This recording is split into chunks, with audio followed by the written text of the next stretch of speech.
My name is João Ritto, and I'm a PhD candidate at University of Pennsylvania, and I'm in my last year of the PhD.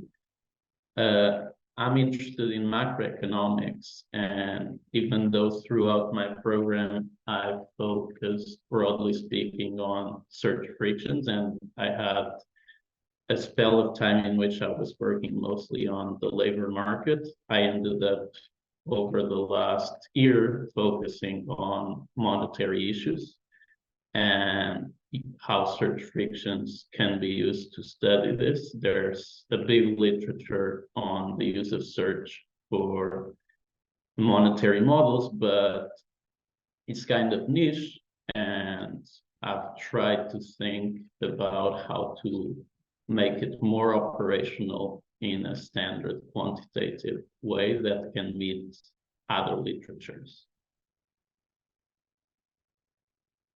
Before my PhD, I decided that I wanted to do economics already when I went into high school. I think there was a bit of serendipity to that because truly when you're 14 years old, I'm not sure if it's so easy to really know what you want, but I did end up in economics.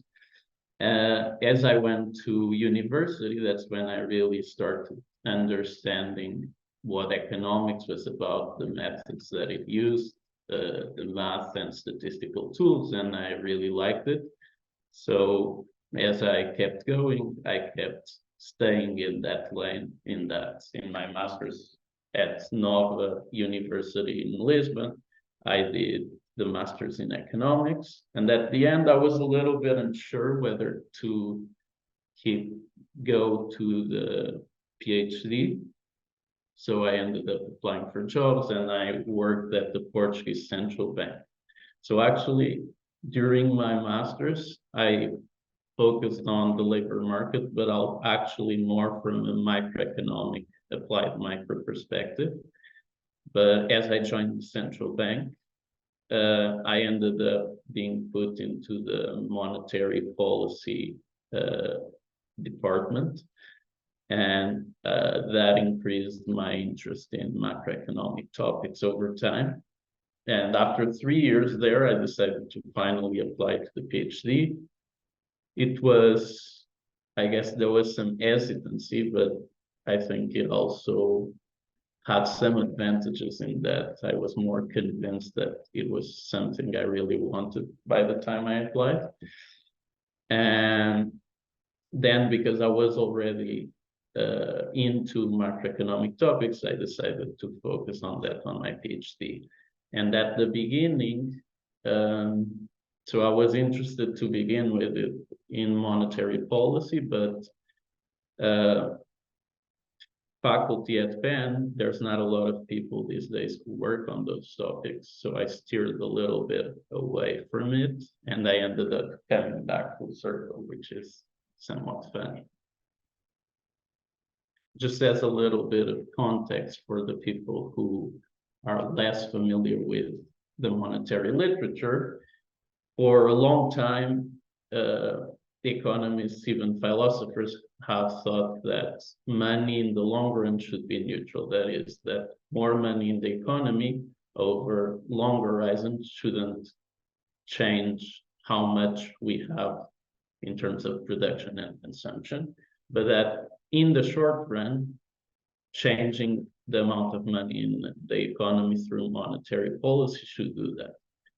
The tasks of modern economics is to go much farther than this, is to be able to first say, what are the mechanisms by which this operates? And second, to build models that using simplistic assumptions can deliver these results and can be used by central banks to analyze the economy and to try to understand what will be the effects of their policies.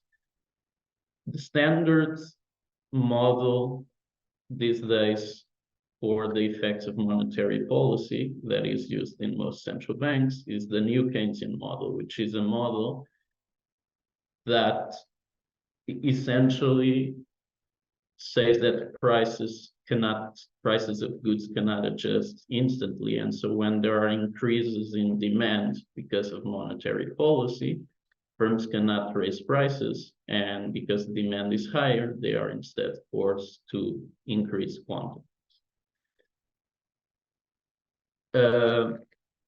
There are some dimensions in which this model has limitations. The first one is that it relies on this assumption that once firms see a higher demand, they have to meet it. While you could think, well, if there's higher demand, there will just be more people trying to buy goods, but there's not enough goods. The price also doesn't rise, but there's stock outs or something like that. And indeed, when we look into the data, we see stuff like capacity utilization going up, which means that firms often are not operating at their maximum capacity. And when demand goes up, they have unutilized capacity that goes up.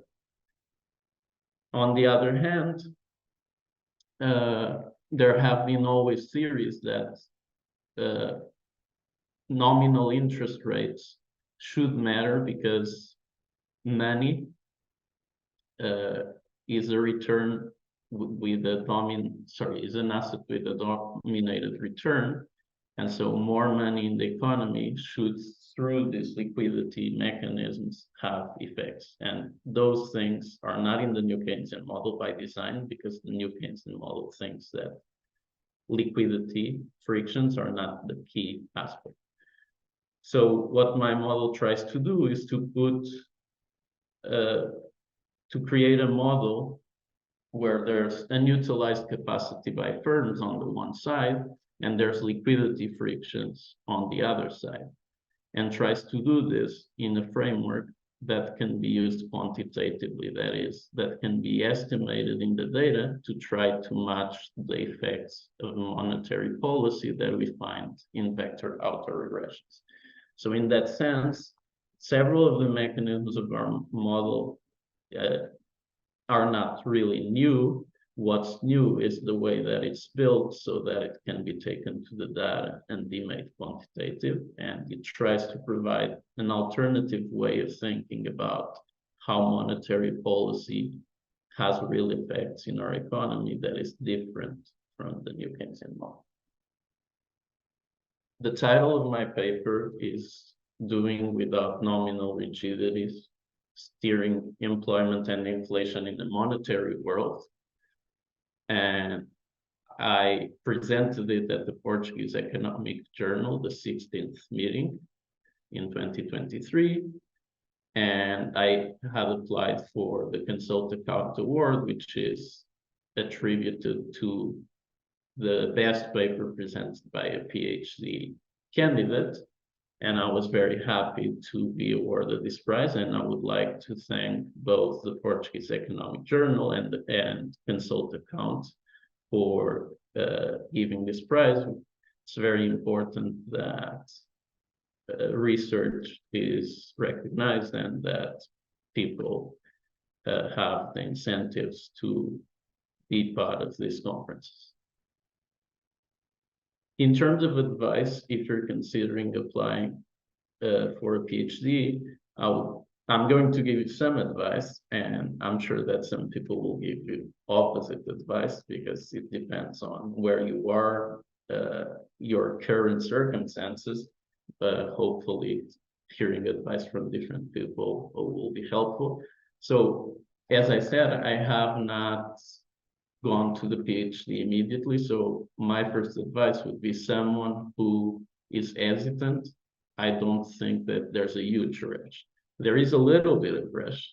One doesn't want to start the PhD very late, but postponing 1 year while trying other options might be good because a PhD is a tough experience and one wants to make sure that one has excluded the alternatives when you're here, such that you can think, no, I know what the alternatives are, and even in tougher moments, one is convinced that this is what is wanted. Secondly, the second advice for people who are trying to apply overseas is start early, which is something that I didn't do. You want to have more than one chance to take the GRE and English exams in case it's needed. Otherwise, you're putting unnecessarily pressure on yourself to get it done at the first time. And think about the references that are important. You might want to target references to specific universities. Funding is quite important. If you don't get funding from your university, look into FCT. FCT is a great source for funding, and they obviously value people studying overseas. And I would say that one has to, it's a tough process because rejection after rejection comes, but then suddenly there's an acceptance. So just be patient and maybe you'll be rewarded.